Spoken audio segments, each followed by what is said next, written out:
चुम गया कमली वाला ते जिन्ना दीन दे गल विच जान दिती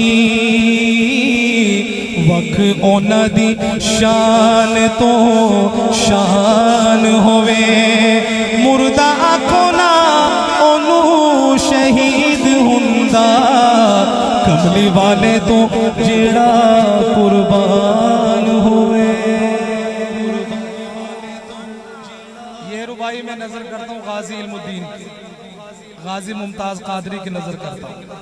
मुर्दा आखो ना ओनू शहीद हुंदा कमली वाले तो जेड़ा कुर्बान होवे ते लगा हो सलामा हुसैन उते जिन्ना ने से पढ़िया कुरान होवे ओ किवें आँखां में प्यासा गया यारो जिन्ने आका दी चूसी ज़बान होवे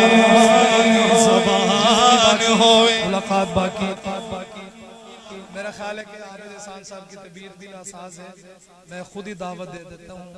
अब तशरीफ लाते हैं मुल्क पाकिस्तान के अजीम सनाखा और पढ़ना भी कौन है